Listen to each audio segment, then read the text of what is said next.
The content presented in this podcast and YouTube show is for informational and entertainment purposes only. It is not intended to be a substitute for professional medical advice, diagnosis, or treatment. Always seek the guidance of your physician or other qualified healthcare provider with any questions you may have regarding your health or a medical condition. Never disregard professional medical advice or delay in seeking it because of something you have heard or seen on this show. If you think you may have a medical emergency, call your doctor or emergency services immediately. The host, guests, and producers of this show are not responsible for any adverse effects resulting from your use of or reliance on any information presented.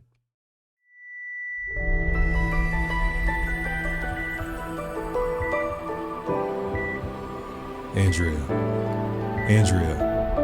can you hear us?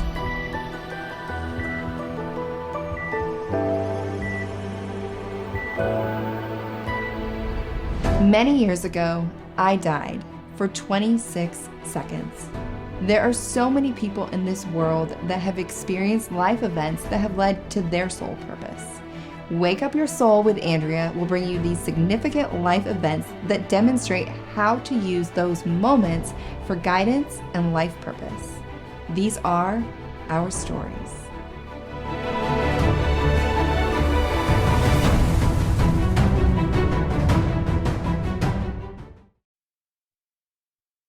Hi, everyone, and welcome back to another episode of Wake Up Your Soul with Andrea Lynn. Today's guest is Val Blair, and she's going to talk to us about her life journey and how she fractured her faith a little bit, but she has brought it back. Let's hear from Val. Hi, Val. Welcome. Welcome. Thank you for having me today. Absolutely. Your story is so needed, as you know. Go ahead and start telling us about your faith and how it was once okay, and then it kind of began to fall apart. So, I would definitely say that the pathway to faith and finding it again has been a long one, but also a very memorable one as well. So, about 13 years ago, I was an executive for a television network and pretty much living the life that I had set out for myself successfully and was doing all the things. And then all of a sudden, unexpectedly, I lost my partner. And it was just one of those days in which all of a sudden there was a before and his name was Derek. There was a before Derek and then an after Derek. And after Derek, I had lost my memory for a year. I wasn't able to function. I needed my friends to write post-it notes for me. I didn't know how to put on a shirt. I didn't know how to even navigate through the day or why I was here. And I think a lot of that had to do with one, obviously trying to make sense of everything. But there was also something else going on at the same time in which I was someone who was always very much into the faith, having grown up in a family who were multi-religious. But then all of a sudden, having lost this important person in my life, it really shattered my faith. And I told God, I'm done. And I was done because I felt like I did all the right things. I felt like even the multiple times I tried to save him because he did have medical issues, Mhm. I wasn't successful this time. Mhm. And I blamed myself a lot for that. And also in that moment, telling God I'm done and then just feeling like I heard silence and I Mhm. didn't have any support or anyone who was there to help me through this. Mhm. But it was a journey into understanding that faith, while sometimes it can be silent, even silence shows us that there's an answer. And that while faith may be hibernating, it is trying to help and support us into bringing us into a new understanding into who we are and how to keep navigating forward. So why do you think we get that silence? It's supposed to be, like you're saying, as this time for reflection? Is that what you're saying? 100%. And so I think of it kind of like trying to tune into a radio frequency. And so the frequency that you were on before now has changed. And sometimes, right, if you're in the car, you're tuning out to a song, all of a sudden you go through a dead zone, you have to change the tune and the dial, and you have to keep changing it until you're able to find that right frequency. And so at that moment, there was a lot of anger. I was going through the 5 stages of grief. And all of those emotions were not allowing me to then quiet myself down and listen into what was being asked of me. Okay, that makes a lot of sense. So you get this unresponsive God essentially because it's intentional. It's for you to take time to reflect on what's going on inside of you and how you can move through it because yeah, I mean, he can hold our hand, but we also need to take the steps, right? And that makes a lot of sense. So you also though lost others in your life. So you've had a lot of loss in your life and I can understand that probably left you feeling like where are you God or why are you doing this to me, right? A lot Ex- of that. ex- exactly. I had lost my mother when I was a child, and also as part of the grief for myself. I've become to understand how my brain has worked, and it has purposefully forgotten certain details in order to protect itself. So I lost my mother at a young age, and then I lost my aunt. Then I lost my uncles, my grandparents, and then my father was murdered when I was in my 20s. And so each one of those passings I had a different reaction to them. From my mother, I knew I had to become the caregiver for my grandmother, as now she had to take care of me and my brother. And then when my aunt passed away, my grandmother also had to take care of my cousin. And so I ended up stepping into this role of being the house manager and taking care of everyone.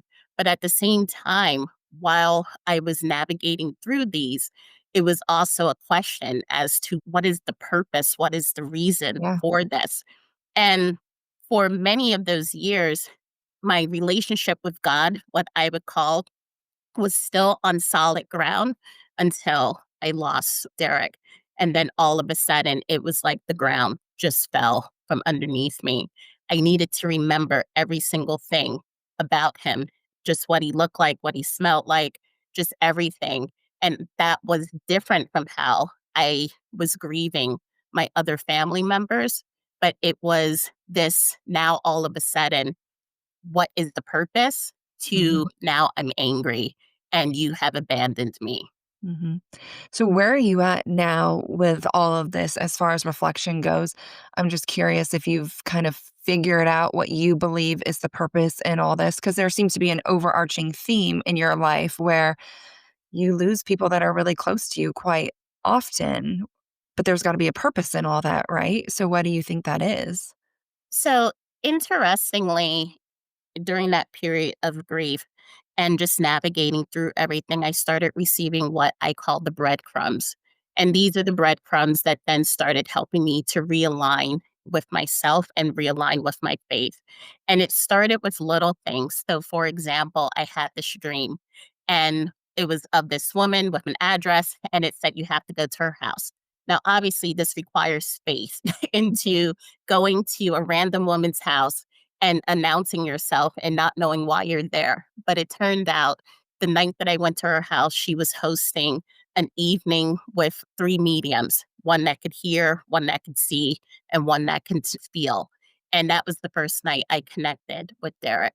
And the woman That's who, wild. Okay, so this was just from a I know, you just you just keep going with this story like, "Oh, no big deal. I got a dream of an address and I just showed up at some random house. No big deal, guys." yes, no big deal showing up at some random person's house and not knowing why you were showing up. But yes, it came in through a dream. And right, and that's how sometimes how faith plays out. We just have to say yes. We're gonna go into it blindly, or no, I'm going to be considered a stalker. And why am I doing this? Okay, yeah, so that brings me to the question of who answered the door and were they like, "Who are you? What happened?" Oh, no, and that was the first time where I was just kind of like, "Something's happening, but I don't know what this is." I'm So like when I went to imagine her house, right, I went to her imagine house. I'm imagining some, like, movie where it's like, "Come in, my dear, we've been waiting." Oh, I wish I had a camera crew with me that but she was having a meetup, actually. So she just thought that I had signed up to come to the night of mediumship. And so she escorted me into her house and she had the three mediums sitting there. And it was just one of the I know, it's Wait, hold on. Like, we really got to walk through this. What was going through your mind? Because someone opens the door and they're just saying, yeah, come on in. So you walk in, you don't even know what you're walking into, right? At that point. don't even know what I'm walking into. I see that there are other people in the house, and they all look like they're sitting down and they're looking or participating in something, and I see the 3 women sitting on a couch, and she escorts me in because she thinks that I'm there for this mediumship event and not knowing, and I told her later, that I was guided through a dream to come to her house, but I sat down, and I believe it was the woman who could hear, who was the one who then mentioned Derek's name, and that was the first connection. Okay. I know. I just can't imagine myself walking into a home and they're just like, "Yes, come sit right here." And you're sitting there thinking, "What are we all doing? What is about to happen? Is this a seance?" Yes, I know, and what if you ever spoke to any of my other friends, like, they would then say, sometimes I mean, I'm the one who always plans everything, and then sometimes I do things and step on faith, and I'm just like, "You probably shouldn't have done that because who knows what would have happened to you." Yeah. But, right, that's sometimes what stepping in on faith is, and so she turned out to be a Reiki master. And Okay. that is how I then stepped into working as a Reiki teacher and master. Okay. The other medium who was able to feel, she ended up becoming my spiritual teacher for many, many years and teaching me about family trauma, teaching me about ancestral ties and how to really dig in deep into our intuition and how to know who we are 100% in and out. And I think those 2 things together allowed me to release the belief that I am a loser. Because just as you had just mentioned, I had lost a lot of people and I had started creating this belief system. I'm a loser. So anyone who comes into my life, don't stay there too long because That I'm going that's such a that's such a powerful point, though. When we go through very, very difficult things, we attach some sort of thought to it. to. And so often it isn't a positive one, right? You lose all these people and you're not sitting there like, wow, I'm a winner in life.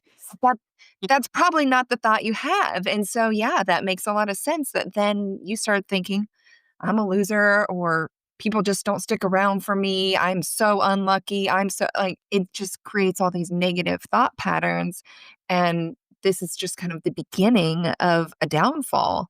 And so it is really important that when we're going through those really difficult things that we reflect on as much as we can in those hard moments that we reflect on the thoughts that we're having and creating around ourselves. Mhm. Exactly. And so that was and that's a big belief because when we create a belief system, as you know, thoughts become beliefs and beliefs end up becoming actions. And then that's how we present ourselves out in the world. And so when people would ask me, who are you? I would start off immediate and at least and say, I'm Val Blair. I'm a widow and I have lost all of these people. And so I was always leading with the people that I lost. Mhm. And that it took a while for me to work through that. And it helped with the Reiki, it helped with the spiritual teaching. But then there were other breadcrumbs, such as I would go to work and I found myself one time in the elevator with Deepak Chopra. And then another time one of my best friends ended up receiving tickets for a week-long lecture with the Dalai Lama. And so all of these, I just then went into this mode of I'm just going to say yes and see where Mhm. it leads me to. And each of those moments started connecting me to other people, to other teachers. And then eventually it connected me to a therapist and to a support group that really helped me to let go of that thought of I'm a loser and Mhm. understand the reason why this is happening is so that I can turn my mess into my message and to share with others as to if I can find the light in the chaos, then you can work with me and we can each find our light and our face back. Yeah, that's a really beautiful message. And as you're saying all that, I'm listening and thinking about how important it is for people to start leaning in and saying yes when things come along, because I do believe we are divinely placed everywhere we're meant to be every day. And so often I think people think and believe that things aren't getting better and they will never get better and nobody's helping me. And it's there, it's been there all along, the help that they've needed, but they just don't take advantage of it and they don't ask, well, why is this person here? There's somebody, I'm not going to get into it, but there is somebody that she's been very pushy as far as like trying to come into my life. And when people are like that, I'm like, ooh, like I'm just a little bit of a slow to warm up person. Like, Mhm. let me just get to know you for a second, and not let's just like dive in and get married tomorrow sort of thing. And I mean, it's not like she's looking for that sort of thing. I am married. I have a husband. Um, but I told my husband, I was like, I don't know.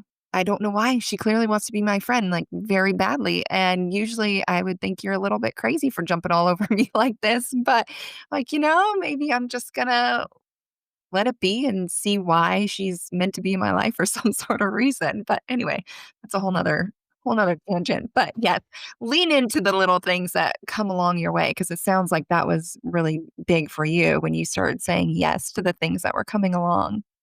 Exactly. And one thing with the example that you just shared, and which is when you are resonating at a high positivity level, such as yourself, then obviously other people want to be drawn into that light and into your space and arena. But just as you also mentioned, as we then start moving into a higher vibration and saying, what is the purpose? Why is this person in my life?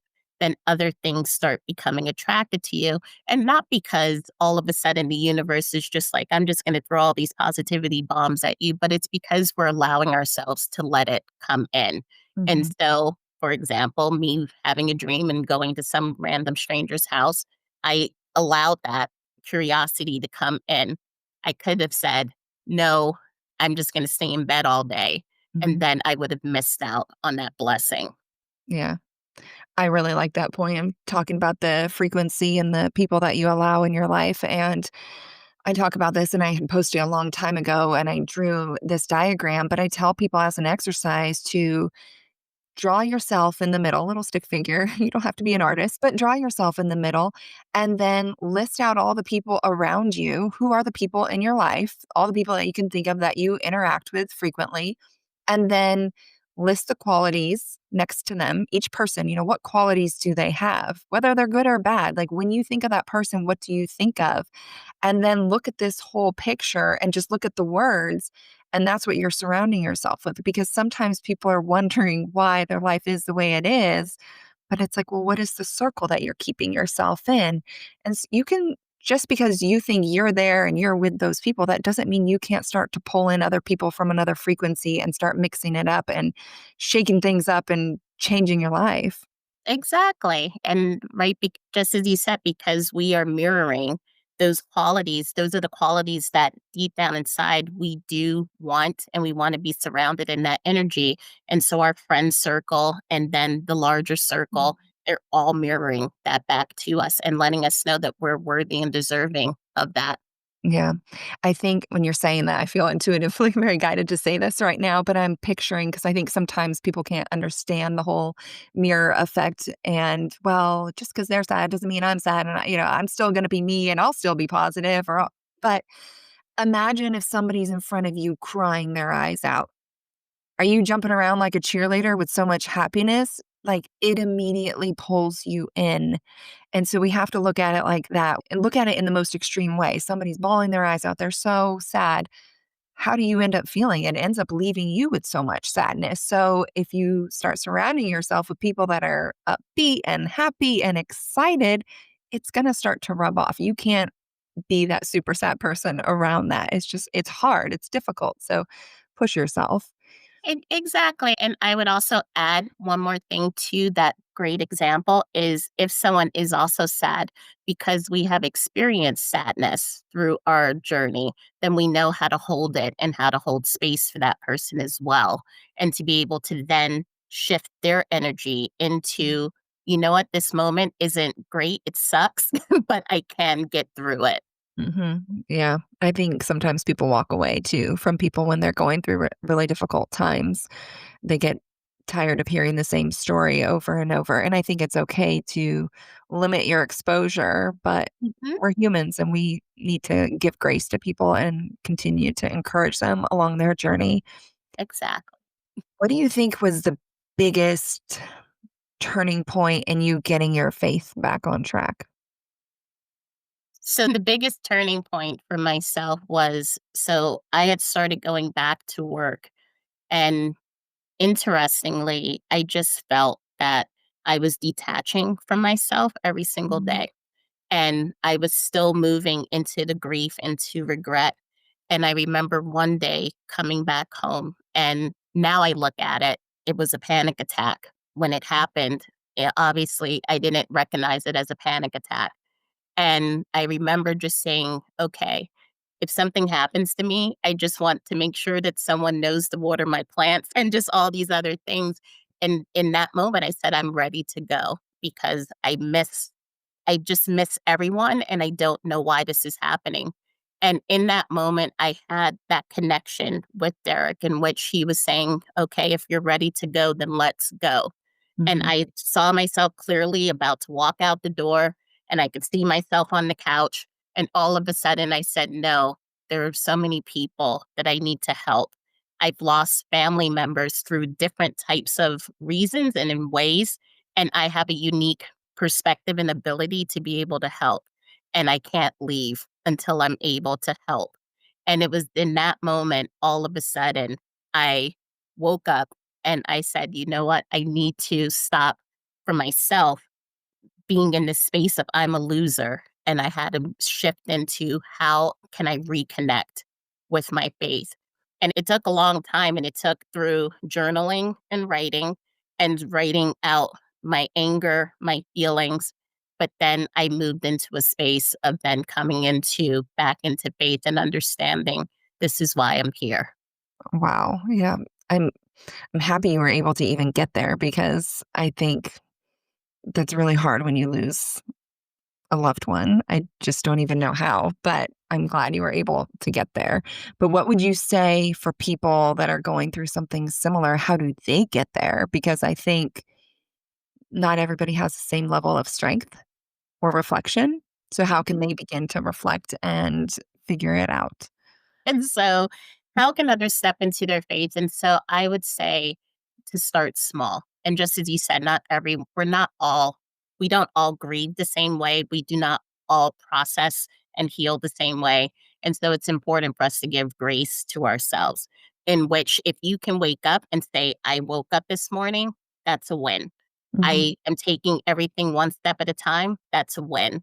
If you are someone who's religious, then finding support through prayer. But if you're not, that's okay too. There is just start with giving yourself grace. And as I mentioned with that radio frequency, finding the silence. So for me, it's sometimes I'm looking outside, just looking at the sunrise and just being able to be present in that moment. If I Mhm. need to cry, allow the tears to come out and not hold Mhm. it in. So whatever feels good for you to release that emotion and to connect with what you're feeling is important. And little by little, as we then take those small steps, it may take a long time, it may be quick, but the universe or however life finds a way to start supporting you, either sending what I call earth angels in Mhm. the form of friends or sending a therapist to you. So there are definitely, if we allow ourselves to just be quiet and to be curious and sit in that faith, then it will happen. I will also say for me, coming back to faith, it allowed me to understand that faith is something that we do every day, right? So you get into your car, you go to the supermarket, and you're hoping, right, that everyone is going to be following the rules. No one's going to come into your lane and everyone's going to get home, right? Back home safely. And so we step into faith every single day, even if we can't see what's going to happen on the other end, but we stay curious and we stay open to whatever happens. And Mhm. I think it's the same thing when we lose someone. just stay open to whatever happens. Hmm. Yeah, I think that's important because it kind of goes back to what you were saying earlier to just, you have to be open to it because you are going to get that quiet and you're going to get that unresponsiveness that you're not maybe expecting. And sometimes, I mean, I think it's the world we're living in right now, too, right? Where people want this instant gratification Hmm. and they want the pain gone right away, or they want an answer right away why something is happening.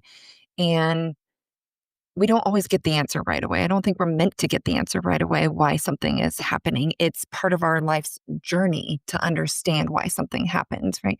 Things don't just happen for one little reason, right? It's like this big overarching theme usually in your life. And so I think it takes a lot of time and reflecting. And I think there's a huge importance in us doing the self discovery of it versus just having God whisper in your ear, like, oh, this happened because if I didn't do this, you would have done this. And da da da da. Like, it's just, it's not meant to happen that way. What are your thoughts? I agree. It's interesting. As you were talking, I was thinking about this story that I share with my students about the sun. And how did the sun know that it was the sun? It had to become the darkness. And it really had to understand what the darkness was and understand then its purpose is why it was the sun. And I think the same thing is for us. It's for us to have to go through the journey and the process of understanding why some of these things happen. And sometimes the why is painful too, Mhm. because then we have to look into other things about why our loved ones pass away. And I know that that's really painful, especially because we're humans and we want our loved ones to stay with us forever. Mhm. But I think part of us, why we're here as humans, is to understand who we are, what we are when we are in opposite sides. So, how we are when we're sad, how we are when we're happy, and then find the middle. And that's the real purpose of you're someone who loves, you're a daughter, you're a mother, you're a husband, whatever you are. It's through these moments and through these experiences that we get to understand who we are.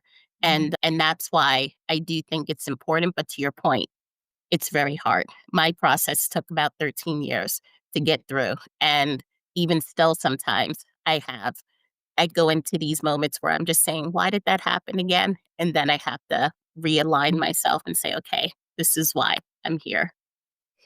I think life is about finding that eternal happiness, but the way we have to do that is we have to go through these paralleling experiences, right? And you have to walk it, live it, understand it, and then you can appreciate the other side of it. But without having known the other side of it, we can't have that appreciation for it. And so to come full circle, you walk through all these different experiences. And I know for myself, life has been really, really hard. And not so much now, and now I have a grip on things, but Mhm. gosh, like, I remember when I was young, and I've talked about this on many episodes, but being young and really struggling with depression and praying to God every day to make it go away. I just wanna feel happy. I had it in my heart and my desire, like, I just wanna feel happy, make this pain go away, make this pain go away, and it wouldn't, and I couldn't understand why at the time, and then I began to experience all these different health problems, but now I understand that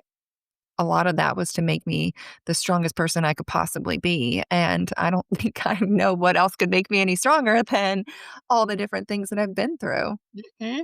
Exactly. And that's right. And that's understanding the opposite. When you go through struggle and challenges, then you realize, just as you said, I am strong. I am able to walk one step in front of the other. And the other thing that I think is helpful is having gratitude. So there is a quote that says, while we're not grateful for everything that's happening in our life, right? We're not grateful for losing a job or for natural disasters to happen, but we can be grateful in every single moment. Grateful when we see the sun that is able to shine upon us, grateful for us to breathe or to have connections like this in this moment. We can find that gratefulness in those little moments. And I think the gratefulness for myself is what has kind of carried me through. So 2 years ago, I was diagnosed with thyroid cancer. And I was just like, okay, so what? So what now? Give it to me. And in those, I wasn't grateful for learning I had thyroid cancer, but I was grateful for the doctors and grateful for everyone who came to support me through it, and grateful for the speedy recovery and to be able to be here today. And so, just as you said through your experience, when you find those moments, then sometimes the gratefulness can then carry us through as we're still trying to find our happiness. Hmm. And I think people listening, some people are gonna be like, well, it's not that easy. I can't just be grateful for this or that. It's okay to have frustration for a moment when something happens and then be like, whoa, whoa, whoa. Like, what's the best way for me to deal with this? Okay, where can I find the gratitude in this? Because it takes training of the brain to start having that be your immediate response, to have gratitude be the immediate response. And I think people have to give themselves some grace as well when they're going through this process instead of like getting mad. Oh, here I am again, just getting frustrated instead of being grateful. But walk through it every time you have an opportunity, like take it and really reflect on how you can be grateful. Even in the crappiest of situations, there's always a way to have some sort of gratitude for it. And something else I like to do is just finding miracles in the day too. Really thinking about what was a miracle. Every day there's some sort of miracle that's happened in your life. And I think it's really helpful when you start having your brain trained in that way to think about that and see that there are little miracles. And they're not always easy to find, but they're there. You're 100% correct. And thank you for bringing that up because just as you mentioned, the miracles are there and they are not big and pronounced, right? Yeah. It can be the miracle of being next to a child and having that child, listening to that child's laughter, or again, seeing a really gorgeous sunset. And so those miracles are there when we allow ourselves, going back to being silent and listening, then we're able to connect with that. I have a lot of my what I call my tribe and people that I work with, and they look for these huge signs such as pennies and feathers and things that are just saying my loved one's there. And Hmm. I mentioned, did a child come to you and smile?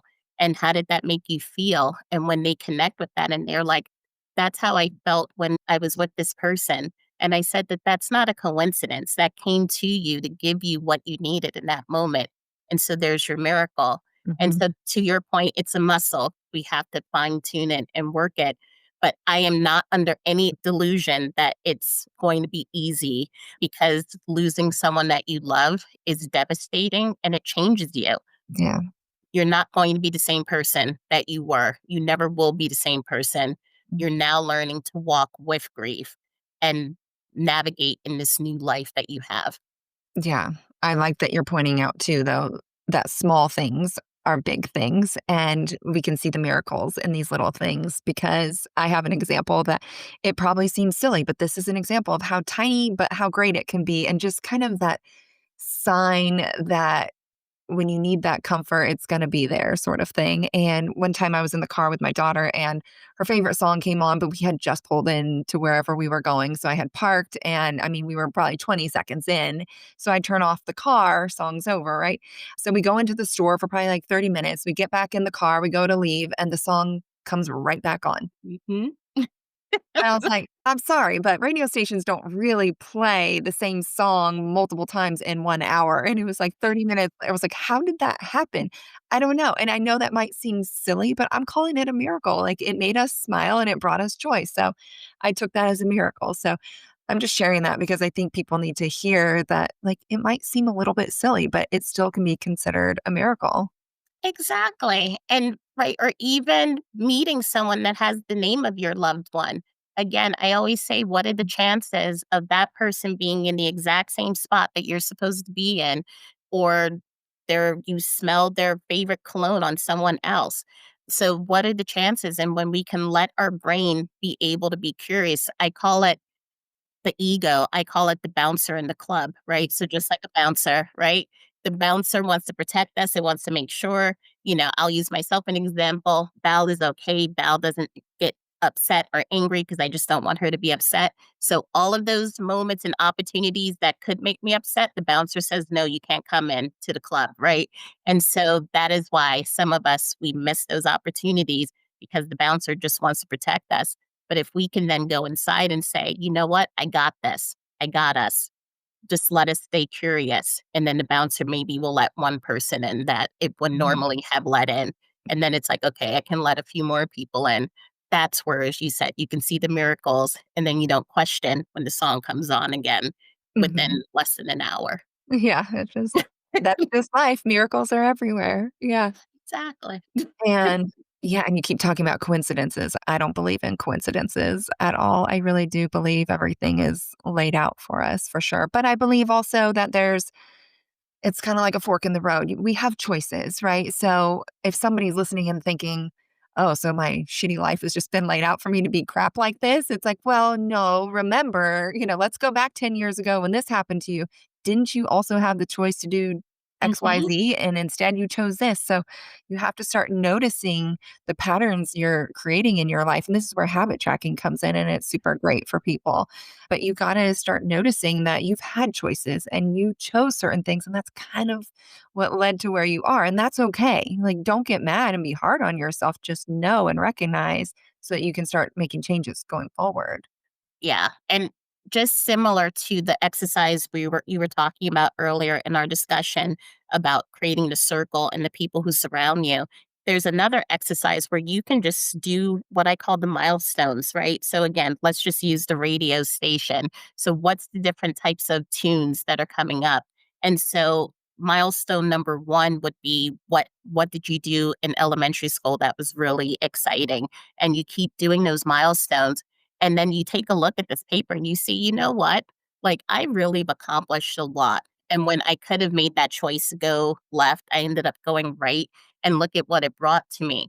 And because it's so easy, as you mentioned, for us to mention the things that aren't working, Mhm. it's harder for us to talk about the things that are working. But when we can look at it, we can just give ourselves a pat on the back and say, you know what? I really am someone who's resilient, is strong, and I'm able to get through this.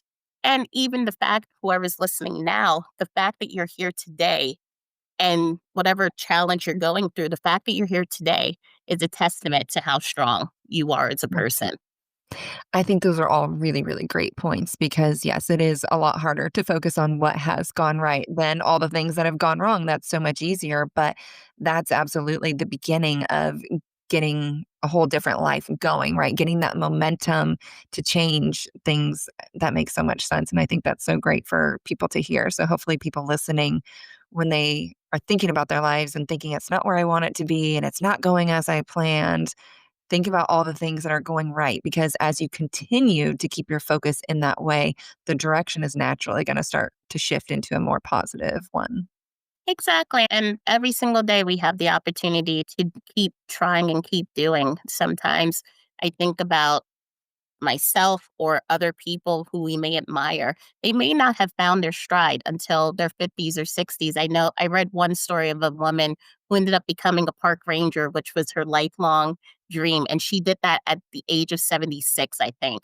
And so we have the opportunity to change things in our lives. It can be small things, but those small things always add up to bigger things. Absolutely. Those are choices.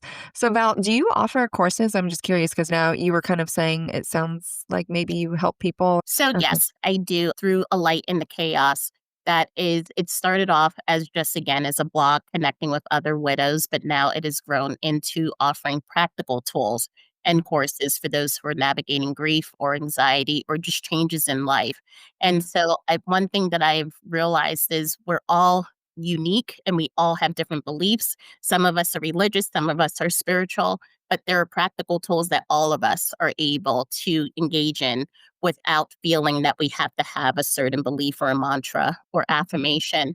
And so through self courses, also through one on ones, I'm able to then to just work with other people, find their mess and turn it into their message.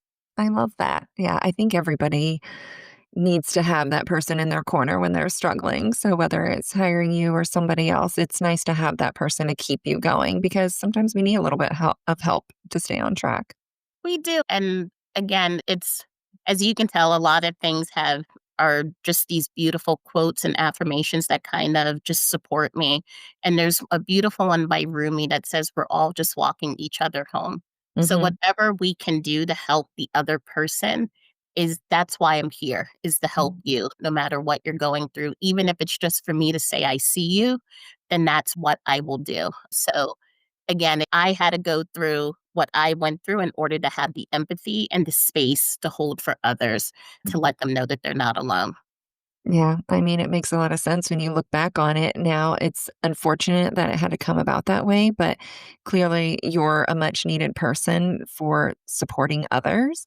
But you would not be able to support people in the way that you are now if you hadn't gone through all this. It's hard and it's obviously very difficult for you, but it's a beautiful thing at the end of the day.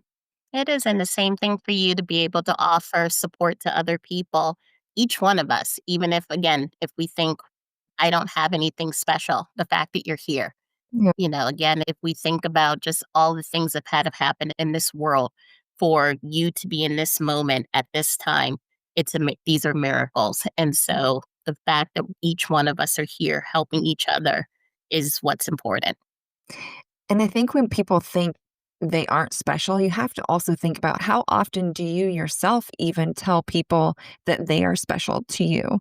And I know I'm guilty of that. There's a lot of people that are special to me, or there's even like my favorite checker at the grocery store. But do I ever tell her that? No, but I probably should, right? I mean, there's people that you come across frequently and they bring a smile to your face, but you don't tell them. So the same goes for you, right? So when you're not feeling super special, remind yourself that it's probably the same situation. There is somebody in this world that you are special to. Exactly. And the one thing that I learned, especially when I was working in television, is and it sounds weird when I'm going to say this, but it's living by the obituary and not the resume. So basically, living our lives, just as you said, if at the end of the day, how do I want people to know how I felt about them? And I want them to know that I appreciated them, I love them, and I'm happy that they're here. And so I become very conscious in letting every single person know that I meet, I'm happy that you're here. And Mhm. thank you and I appreciate all the things that you do in my life because at the end of the day, I don't want any regrets. And so for other people, again, it is really hard, but to be able to just give the gratitude, if there's a cousin, sibling, parents that you appreciate them, just let them know I Mhm. appreciate you. And it's as simple as that, or let your checkout person know. I mean, really. Well, thank you for everything that you've shared. That's a lot of beautiful words of wisdom. Val, where can people find you if they want to find you? So if you want to find me, you can go to alightinthechaos.com, and that is where you can connect. And I respond to every single person who connects with me.